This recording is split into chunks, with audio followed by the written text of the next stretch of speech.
বিশ্লেষণ করে। তো এই একটা মানুষকে দেখলাম যে না, তার ক্যানভাস খুবই বড়, একদম জয়নুল আবেদিনের মতো বিশাল ক্যানভাসে ছবি আঁকেন তিনি। তো ফরহাদ ভাই চিন্তাবিদ, ইদানিং আমার একটা শব্দ চালু হচ্ছে চিন্তুক। আমি বুঝিনি এটা গ্রামাটিক্যালি কারেক্ট।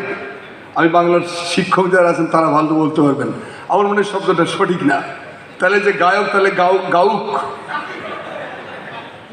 এটা হয় না। আসলে চিন্তাবিদ বললেই তো ভালো। রাজনীতিবিদকে আমি রাজনীতুক বলি, রাজনীতুক তো বলি না, রাজনীতিবিদ বলি। তো যাই হোক, এটা আমাদের কালচারে ঢুকে গেছে। এখানে একটা শব্দ আছে দেখলাম যে সঞ্চালনা। সঞ্চালনার শব্দ আর উপস্থাপনার শব্দ মোটামুটি একই, কিন্তু সঞ্চালনার শব্দটা কালচারাল আগ্রাসনের প্রতীক। বিকজ অফ এটা কলকাতারা ব্যবহার করে। আমি উপস্থাপনা বললে সমস্যা কি? আমি এটা আমার কালচার, আমি আমার কালচারকে রিপ্রেজেন্ট করি।